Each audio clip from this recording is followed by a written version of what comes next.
So the Supergirl pilot got leaked online. I have to say, I suspect these DC pilots are going online on purpose, because it happens to every single one of them, it seems. And I'm betting that Warner Brothers is purposely leaking these pilots to get a gauge of fan reaction and just to kind of test the waters really and how people will be with the whole series before it kind of commits and makes a hell of a lot of episodes. So let's discuss. So Supergirl will actually feature on the CBS channel, and is actually under the wing of Greg Berlanti, who is obviously responsible, in part at least, for Arrow and Flash as well, although it doesn't actually link in with these two series because obviously it being on a different network. Neither does it link in with the kind of DC cinematic universe, or at least it doesn't appear to be. Now, one thing with this particular pilot, I shall discuss it. There may be some minor spoilers here. I will try to avoid major plot points, but there might be a couple of minor spoilers if you haven't seen anything. But I will say, if you've seen the 6-minute trailer that was also released, that pretty much covers most of the pilot episode. And there won't be a hell of a lot of surprises left if you have seen that 6-minute trailer. So the one thing you will notice with this particular pilot is it goes at breakneck speed. This really does cover everything from the Supergirl at a young age on Krypton, right through to her kind of having, learning to use her powers. And at the end of this episode, she is a fully formed superhero with the costume and pretty much, use of all her powers. So unlike Smallville, for example, which basically took 10 seasons to get to a fully formed Superman, this all happened in the first episode.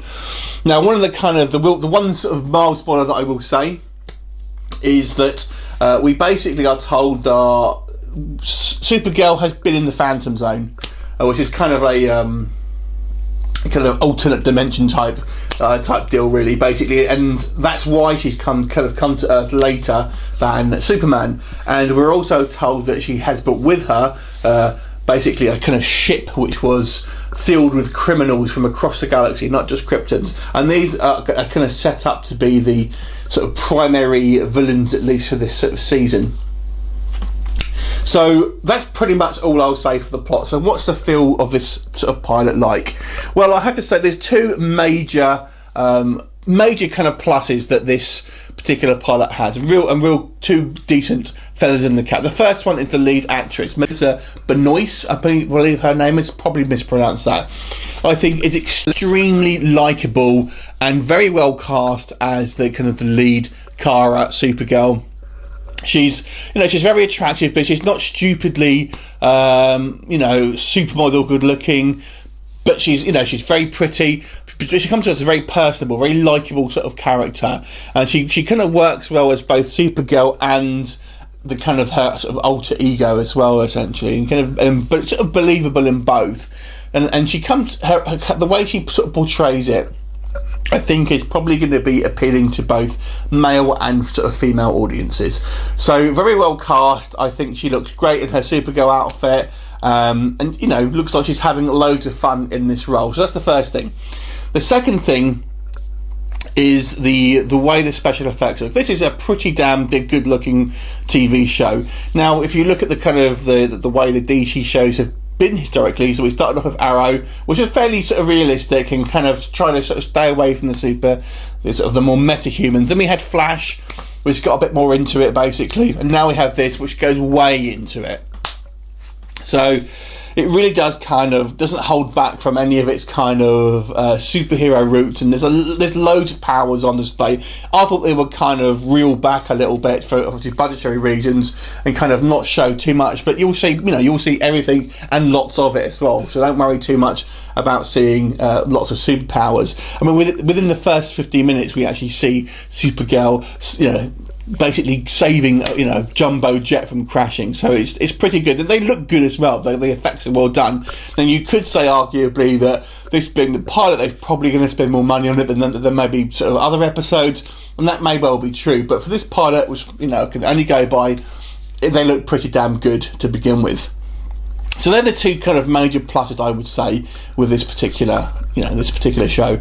However, there are a couple of concerns I had, and like I said, this is only a pilot, so you can't kind of say too much about how the show will be in total. But based on this, So some of the supporting characters I feel are basically kind of cartoony, and the main one being Calista Flockhart as the kind of her boss, who is this kind of maniacal, evil kind of boss, and she just comes up as such a kind of cliche cartoon, kind of evil boss type, but it's just a little bit too cartoony. Jimmy Olsen as well. I don't know, I wasn't really buying. He just seems a little bit too good to be true in regards to, I mean, Jimmy Olsen was always kind of a bit of a scrawny kid. He ain't here, let me tell you that, but that's not so much the issue. He just comes across as a little bit, the kind of the perfect specimen, and obviously I think it's hinting at a bit of a romance there. The other thing I would say as well is this show is hinted, and it's probably going to be lots of kind of melodrama and have kind of this kind of relationship stuff, almost a bit forced. Like, we have a bit of a confrontation with her sort of adopted sister here, and the exchanges just seem a little bit too forced to me. So it seems to me like it's going to be setting up basically kind of future issues down the line, shall we say.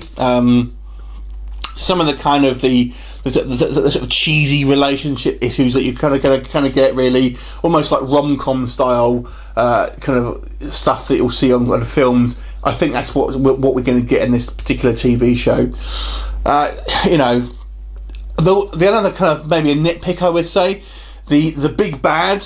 At least what I will believe will be the big bad that isn't Cyborg Superman is revealed at the end of this episode, and I think that was a mistake to reveal the big bad that early. At least what I believe will be the big bad. They maybe should have held the cards a little bit closer to the chest and not reveal that, which I'm not going to tell you, but they shouldn't reveal that too soon. But I enjoyed it. I think it probably will fit fairly well with the kind of the current crop of TV shows that we've got. It definitely has a much lighter, upbeat feel to it, more along the lines of Flash, but even more so. This is definitely a kind of a more of a family orientated Lewis and Clark type kind of adventure, but with kind of more actual special effects and stuff. It does sound like it will have a fair few battles and things like that, but I think it's going to be equally kind of put out with the kind of the human drama and all that sort of stuff on it as well. But I enjoyed it. I would say I'll definitely probably be watching it as the series progresses. But as a pilot, I'd say it's pretty good. I'm going to give this a 7 out of 10. If you have seen it, what did you think of it? We'll try to avoid spoilers though. Leave us a comment. I look forward to seeing you next time. Bye for now.